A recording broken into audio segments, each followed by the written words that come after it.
ego is not something that is to be destroyed. It's not something that is to be annihilated. It just has to be seen and understood. So just like all the processes of the body, suppose, for example, my heart is not doing what it should be doing. It's overactive or underactive, let's say, or any other organ in the body. Doesn't this create a disruption for the whole system? Our whole being is all one. It's not fragmented. It's one holistic whole.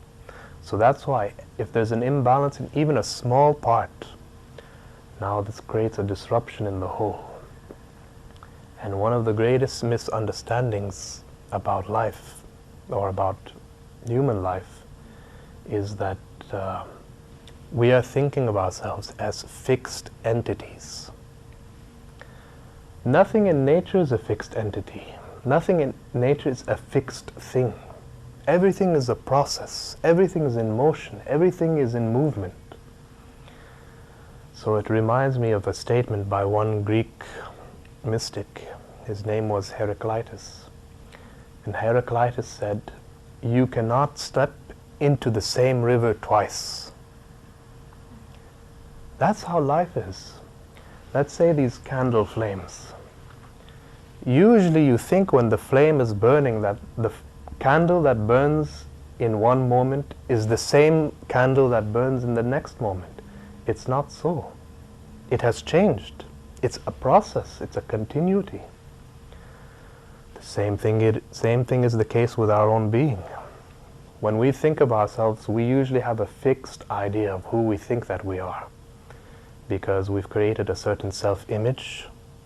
One person, he's identified with, let's say, being a Christian, an American, a Chinese, a Buddhist, an atheist, this or that. But these are all exactly like masks that we've created over our essential nature. So what is that essential nature? The body. You slowly picked up the body. One day you will lose it. Right? Same is the case with the mind. The mind is a certain accumulation of information. In exactly the same way, one day you will lose the mind. But is there another dimension within you, which is the source, which is the ground, which is not at the mercy of coming and going? Once you're in tune with that nature, now naturally you will be totally at ease with existence. There will come a certain inner silence within you where nothing disturbs you. So, who are you? You know, when you were 5 years of age, you had a different body, you had a different mind.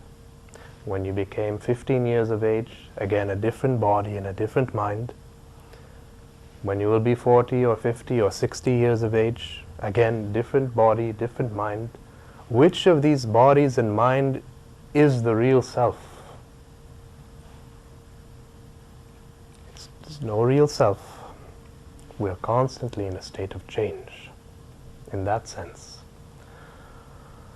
So, as I said, in one reason or another, not just in individual life, so many of the problems of society, it's just created because of this egotism that I'm talking about, that we're taking a small part of ourselves and we're stretching it out as if it's the whole.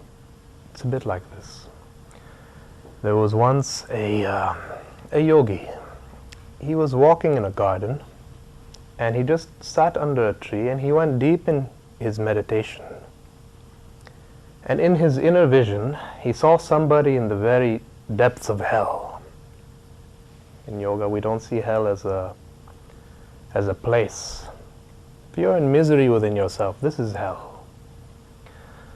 So, he went deep in his meditation, and he saw somebody in the deepest level of hell. And he thought for a few moments, what has this guy done that has taken him to the deepest level of hell? So, through his inner vision, he started looking into the life of the man. And he saw that one day the man was just walking and he was about to step on a spider. But then he stopped for a moment and he thought, okay, this spider, it's not any more less or more valuable than any other form of life. It's not as if human life is the crown of all life. In the eyes of nature, no piece of life is more or less important. Why should I kill this spider?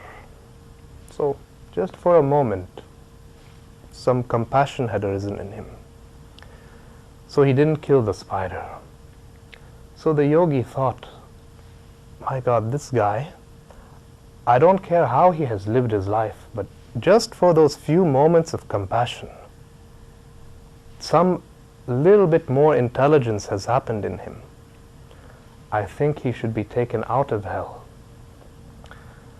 So what the yogi did is he created a spider thread, and he put the spider thread and he took it to the deepest level of hell. So the guy who was in hell, he looked and he saw, okay, this thread has finally come, and I've been in this hell for millions and millions of years. Thank goodness, finally there's a way out. So he started climbing the thread. And as he was climbing higher and higher out of hell, he just looked below him. And he saw so many other greedy and demented beings also grabbing onto the thread, wanting desperately also to rise out of hell. So he just yelled at them. He said, just get off, this thread is mine.